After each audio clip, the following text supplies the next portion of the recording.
Alhamdulillah.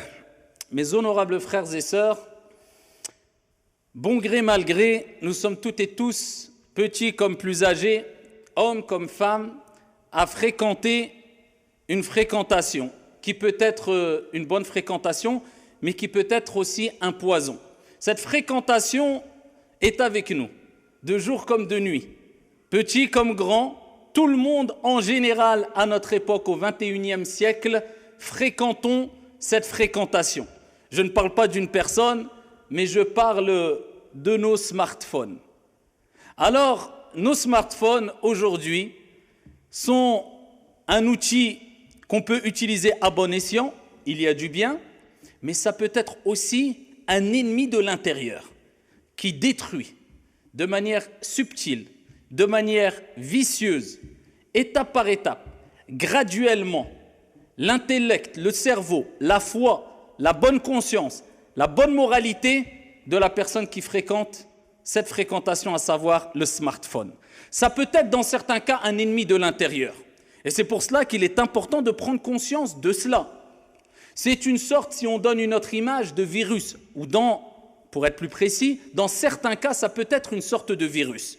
Certains peuvent être asymptomatiques, d'autres peuvent être immunisés, Dieu merci, mais beaucoup tomberont malades, seront touchés par une certaine maladie du cœur, de l'âme, etc. Et d'autres succomberont. Donc c'est une image, une façon de parler. C'est-à-dire ils succomberont, ils se feront avoir, ils ne tiendront pas. Ce virus-là prendra le dessus et ils tomberont dans des grands péchés, dans une perte d'éthique, etc. Et ça peut aller très loin. Pourquoi ? Parce que quelque part, le monde est dans nos smartphones. Le monde est entre nos mains. Et en plus de cela, aujourd'hui, vous savez très bien que quand on dit le monde est entre nos mains, ce n'est pas qu'entre nos mains, nous, adultes. Vous vous souvenez, pour ceux qui sont de la même génération que moi, à quelle époque on a connu les premiers téléphones portables, je ne dis pas les smartphones avec l'accès à Internet, avec les applications, avec le monde qui s'ouvre à nous en 2-3 clics. Non, je parle simplement des téléphones portables. C'était, je pense, j'avais 18 ans, 19 ans, ça commençait quand on avait juste simplement l'opportunité ou l'occasion d'avoir un téléphone portable qui fait une petite photo ou quelques photos, eh bien, de qualité très médiocre, on était... Mais maintenant, aujourd'hui, à 9 ans, donne le téléphone au petit de 9 ans, 8 ans, pour pas dire 5 ans, alors qu'on sait que même à 5 ans. Et tu verras que certains manient mieux le téléphone, le smartphone, les applications que toi qui as 30 ou 40 ans. C'est vrai ou pas ? Et c'est pour cela que cette banalisation de l'utilisation de cet outil, à force de le voir entre les mains, à force de le mettre entre les mains de nos enfants, nous fait perdre quelquefois une certaine lucidité et nous fait oublier que ça peut être un ennemi de l'intérieur, un virus, un poison. Te dis pas, et attention, je m'adresse ici aux jeunes, aux enfants, aux adultes, aux vieux, à tout le monde, à moi le premier. En tout cas, si nous parlons de nos enfants, te dis pas, oui c'est bon, mon fils il veut pas sortir, il sort pas le week-end le soir, il est dans sa chambre tranquille, tout va bien. Eh bien nous à l'époque, je reviens encore en arrière, nous on suppliait presque nos parents de nous laisser 1 heure de plus jouer au foot dehors, jusqu'à 20h, jusqu'à 19h quand on était jeunes. Maintenant, c'est certains parents qui supplient leurs enfants de sortir dehors et de lâcher le smartphone. Parce que certains enfants, ils se sont recroquevillés quelque part, ils sont entrés dans une sorte de bulle, une sorte de caverne et une sorte de monde qu'ils ont créé dans leur chambre en étant allongés dans leur lit. Ils ne veulent plus sortir. Pourquoi ? Je vous répète, parce que le monde est entre leurs mains. Le monde est entre leurs mains. À travers cet écran d'un smartphone, ils n'ont même plus besoin de s'évader physiquement parce qu'ils s'évadent virtuellement. Les plus grands des péchés peuvent être commis à travers le smartphone. Les plus grands des vices peuvent être découverts à travers le smartphone. La moralité, le comportement peut être détruit. Attention, je ne généralise pas, mais dans certains cas, à travers le smartphone. L'éducation peut être mise en l'air à travers le smartphone. L'insolence, l'incitation au vol, l'incitation au meurtre dans certains cas, l'incitation à la perversité, l'incitation au grand péché, l'incitation au mal, l'incitation peut être découverte et peut être enseignée à travers nos smartphones. Pourquoi ? Parce que vous savez très bien que maintenant tout le monde partage tout et n'importe quoi sur les smartphones et ça attire les jeunes. Et ça attire les plus âgés aussi. Et ça attire les vieux aussi. Alors, ici, est-ce que c'est un ennemi de l'intérieur, oui ou non? Eh bien, après avoir rappelé, certes, des choses connues par toutes et tous, mais le rappel profite aux croyants, eh bien, chacun pourra répondre à cette question. Pour moi, c'est un ennemi de l'intérieur. Pour moi, c'est un poison. Pour moi, vu comment je l'utilise et l'impact qu'il a sur moi, ou sur mes proches, ou sur mes enfants, c'est au contraire un bien. Donc, on ne peut pas donner une réponse générale. Première des choses, soyons équitables. Il y a un grand bien dans les smartphones aujourd'hui. Parmi ce grand bien qu'on peut retrouver, eh bien, c'est ici le rapprochement, même s'il est virtuel, mais entre les membres de la famille. Et vous savez très bien qu'entendre, ce n'est pas comme voir. Et aujourd'hui, même si nos parents, nos grands-parents, nos proches, nos enfants, nos amis, etc., sont loin à des milliers de kilomètres, à travers le smartphone, à travers certaines applications, WhatsApp, etc., eh bien, à travers le visio, non seulement on peut communiquer, mais en plus on peut les voir. Tu vois tes parents qui sont à 5000 kilomètres, tous les jours, chaque jour, de manière facile. C'est un bienfait. C'est un grand bienfait, alhamdoulilah, et profite de cela. Le fait de faire des recherches de manière très rapide, le fait de pouvoir organiser un voyage, le fait de pouvoir... Il y a beaucoup de bien dans le smartphone, dans les applications, sur le net. Mais est-ce que le bien est plus grand que le mal? Et honnêtement, entre nous, c'est un peu une drogue maintenant. Je parle pour moi le premier. Moi, je suis scotché au téléphone. Après, ça dépend ce qu'on en fait. Mais c'est un peu une drogue. Qui d'entre nous arriverait à se passer de son smartphone pendant une semaine? Mais aucun accès Internet, application, allez, 2 jours, une journée, 2 heures. Vous voyez que c'est un peu une drogue, c'est-à-dire on a une dépendance. Et il y a des années, on ne vivait pas bien sans les smartphones, sans les téléphones. Même maintenant, on se dit comment on faisait avant. En fait, l'être humain s'habitue à toutes les situations. Si tu lui donnes... eh bien, il va prendre l'habitude de la chose que tu lui as donnée. Il ne pourra plus s'en passer. Mais s'il n'a pas découvert cette chose-là, il peut s'en passer. Donc, il ne faut pas se dire c'est indispensable. Non, c'est simplement nous qui avons fait de cet outil-là une chose indispensable parce qu'on en a eu, ici, on a une accessibilité facile et on s'est habitué, tout simplement. Mais est-ce qu'il y a plus de bien que de mal? Ça se discute. Mais honnêtement, ça c'est mon point de vue personnel, je pense que de manière générale, quand on voit les dégâts que ça crée, je ne parle pas du téléphone, je parle de l'accessibilité à beaucoup d'applications, au net, au smartphone, etc. De manière générale, pour moi, mon humble avis, il y a beaucoup plus de mal que de bien. Parmi les choses mauvaises, parlons concret, la perte de temps. Alors si, vous savez qu'il y a des applications sur les smartphones, tout le monde l'a, peu importe, tu es Android ou iPhone, on n'est pas en train de faire la pub pour Android ou iPhone ou Apple ou iOS ou... Ici, vous savez très bien que vous pouvez voir combien de temps vous passez sur votre smartphone chaque jour. Faites le test ce soir. D'accord? Prenez une journée de 24 heures. Et sachez qu'après, posez-vous la question. Combien de pages de Coran vous avez lu? Combien de pages de livres, même pour enrichir sa culture générale, ou bien sur la religion, vous avez lu? Vous savez qu'en lisant une page de Coran, si on prend une moyenne, le prophète alayhi salatu wassalam a dit, une lettre, c'est 10 bonnes actions, 10 hasanat. D'accord, 10 bonnes actions.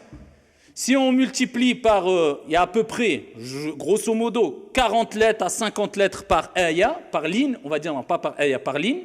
Si on multiplie par 15 lignes, on est à peu près à une lecture d'une page, plus de 6000 hasanat, 6000 bonnes actions. Tout en sachant que Allah subhanahu wa ta'ala nous dit « Innal hasanat », les bonnes actions font dissiper les mauvaises actions.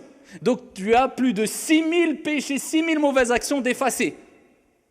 Et en plus, on sait très bien que la lecture du Coran, c'est un moyen par lequel Allah nettoie les cœurs. Allah élève l'âme et augmente la foi. Et c'est un des meilleurs actes d'adoration et les plus aimés auprès d'Allah. Et au jour de la résurrection, on te dira « Iqra, lis et monte les degrés du paradis ». Donc, les bienfaits qu'il y a dans la lecture du Coran, on peut pas, il nous faudrait plus d'1 heure pour les citer. Ça, c'est en lisant une page qui prend à peu près 10 minutes.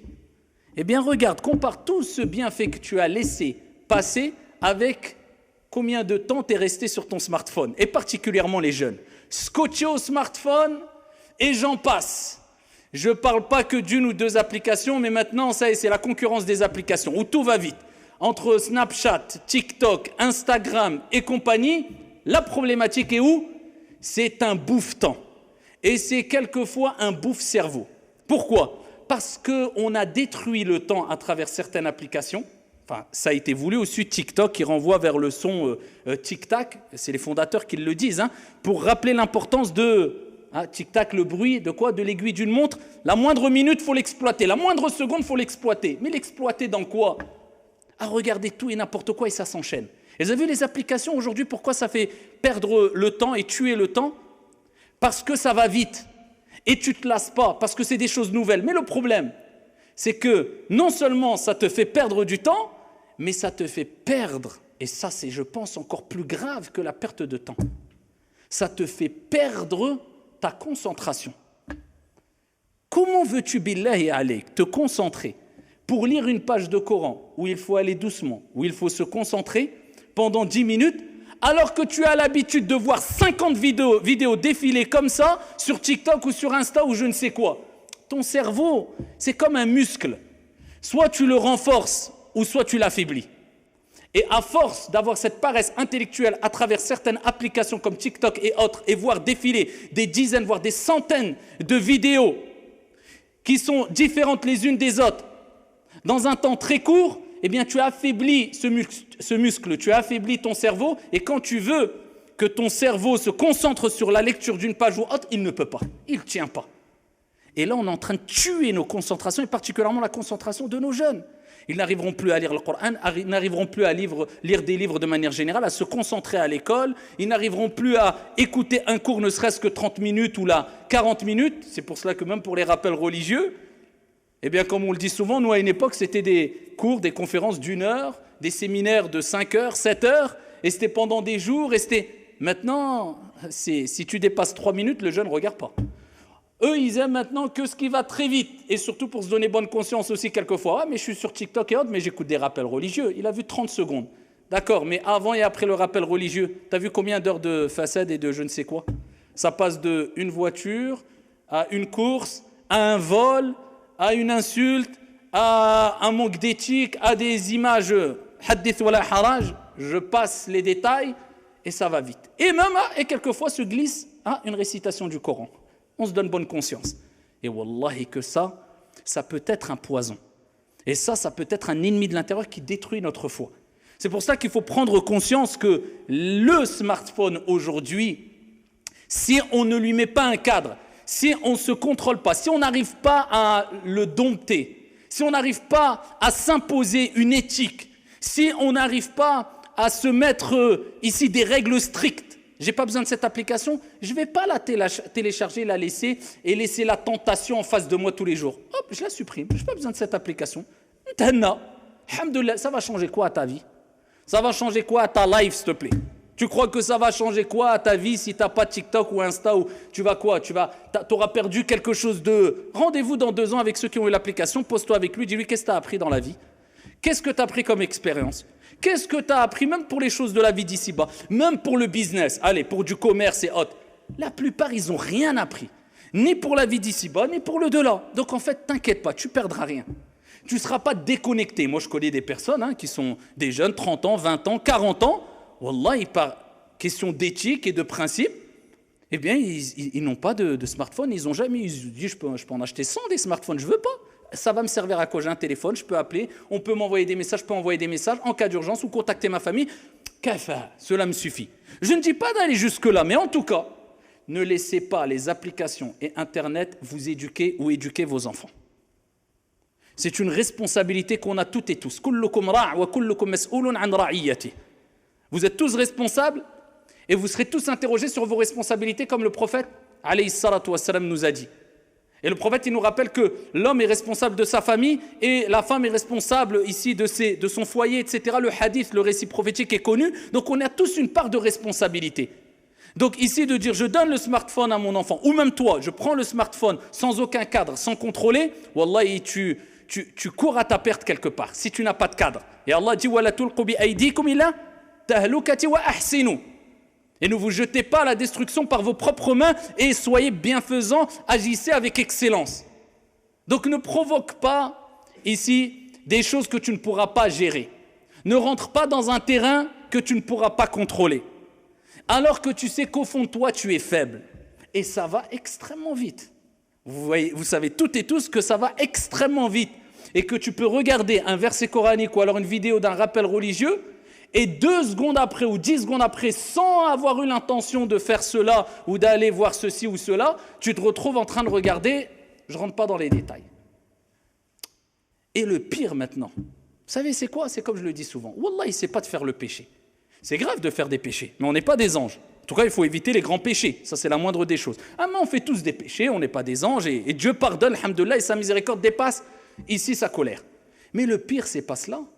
À travers les réseaux sociaux, aujourd'hui, il y a non seulement le fait de commettre un péché qu'on peut retrouver à travers les réseaux sociaux, mais la banalisation, et pire que cela encore, la promotion du péché.